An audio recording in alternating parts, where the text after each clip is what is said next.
This is our test rig that we've built to check an endless loop of copper foil, which is found as in the cathode of an EV battery. The machine here allows us to run an endless loop and to look at the thickness variations of the copper foil. We have three rollers. We have a drive roller, which is up on top. It's kind of a dull orange color. Below that, we have a silver roller. That's our working roller where we make our measurements, and the probes are on the bottom side of that. The third roller is a tension roller, and by adjusting that, it allows us to tighten up the loop and flatten the copper foil against the working roller on the bottom where we make the measurements. The top roller is driven by a variable frequency drive and allows us to generate motion here. It's a soft rubber roller, and it's connected to a controller, variable frequency drive controller, where we have a start-stop and a speed adjust. Another important feature of this measurement system is the box frame. Rather than having the rollers just being supported by one bearing, we actually support the rollers with two bearings. The reason for that is as we provide tension to the rollers, we don't want these rollers to tilt, which could happen if you only have one bearing in there. So this gets rid of the bias and any tilt that we would have on the rollers. The encoder is connected to the working roller, and the encoder has 360 pulses per revolution of quadrature signal. Now that quadrature signal is converted into 1,440 pulses by its quadrature nature. So the digital accumeasure, when it's hooked up to that encoder, actually gets 1,440 pulses per revolution of the working roller. And that's important when we do the roller runout subtraction, that it's synchronized to the roller position, and that's critical. The working roller, that is the silver roller here, needs to have good bearings, and it should be a precision manufactured roller. That is, we don't want to have a lot of runout in it, and we don't want to have crummy ball bearings or sleeve bearings that are holding it. So you try to minimize the runout. So when we're subtracting the runout, it's a minor subtraction. We're not trying to take out, for example, a millimeter of runout. We're only trying to take out maybe no more than 20 to 40 microns of runout.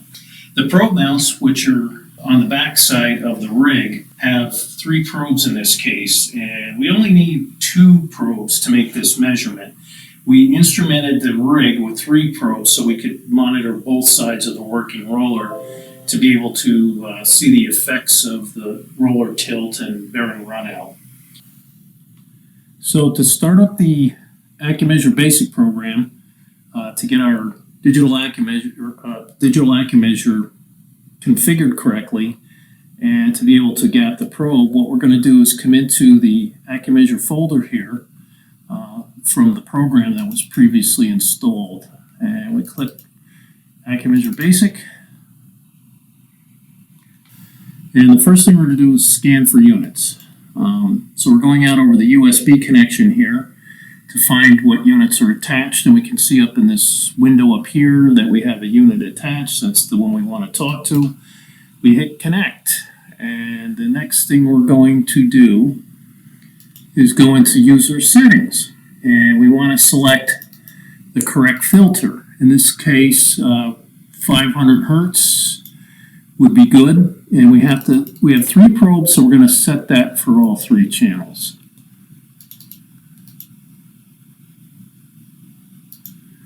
And we have ASP250M probes in here, which is 250 microns, and we want to set those for 4, so we have a 2 millimeter range.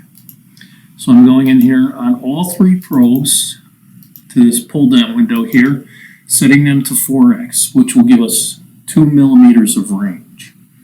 The next thing we want to do is turn the encoders on. So we come down here, we select quadrature only, and then we want to hit these, well, just a checkbox here. So we have an encoder on the working roller, and what I've done is enable quadrature output, and then click this box here so that we'll see it in the window when we go to run the rig. And the next important thing to do is to save these changes. If you don't save them, They will be lost when we move away from this window. So our digital accuracy amplifier is now set up. So now what we can see, the 3 probes are facing the working roller, and up here in these windows we can see the gap. And what we want to do is to adjust the gap, and I'll show you how to do that in a second for the 3 probes. So we have probe 1 up here, 653 microns, probe 2, 483, probe 3, 601. To gap the probes, what you want to do is disable averaging also. So there's no smoothing of the data. As we move the probe, what you're reading here is real time. If we turn averaging on, this reading will lag behind the probe position, which can be very difficult while you're adjusting it. So the next thing we're going to do is take a look at the probe. I'm just going to adjust one right here. So what I'm going to do is loosen the set screw on the probe. And these are facing the roller. And as I move the probe in and out, you can see that the reading is changing. Now, ordinarily you would set these for about 600 microns or so, around the middle of the range. All right? So I'm 634 here, and then I lock down the set screws. So we should be ready to begin taking data at this point. So we would switch the screens over to strip chart.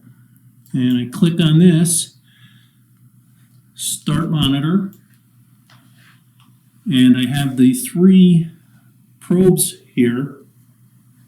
And we're going to turn on the roller and speed it up a little bit to, let's say, about 100 RPMs. So that's 100 RPMs on the working roller. And what that's allowing us to see now, the 3 probes here. Probe 1 is green. Probe 2 is blue. Probe 2 is looking at the copper foil. And we can also see on the copper foil the spike coming down. And that spike is where the foil is taped together. And then the 3rd probe on the right side is in magenta here. So there's our 3 probes. And we're also recording our, have we brought up the encoder window, you can see what the probe encoder count. It won't make much sense here, but what we could do is if we stop the screen and then save the data, those encoder tick marks are synchronously stored with our positions that we're seeing here so that we can go back and analyze the data. So what we're going to do is stop the monitor, and you see a lot of data here. Now, the next thing we would do is if we wanted to save this data, we would click the Save Data button, and then we would hit Save, and it's going to save the data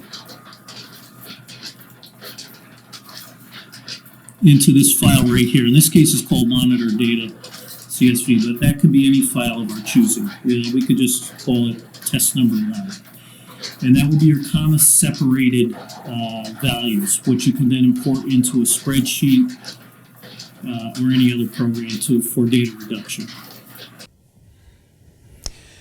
In order to do runout correction, we want to measure the displacement on these 2 probes down here, probe 1 and probe 2. And we're going to spin the roller at least 360 degrees. In this case, I'm going to spin it a few times, and we're going to collect the data. And then the difference between probe 1 and 2, without any foil on here, is our roller runout. And we want to subtract that off the final result when the film or the copper foil gets pulled back over and put into this position here. So I'm taking data, and I'm spinning this roller a couple of times. And then what we're going to do is put that data into a spreadsheet, subtract the difference, and then that's going to be our runout correction. So it's as simple as that. And then what we're going to do is subtract that when the roller is running under power, and we're measuring the step height difference with the film in here. When we subtract that runout correction file, 0 to 360 degrees, from that, we get our corrected foil thickness.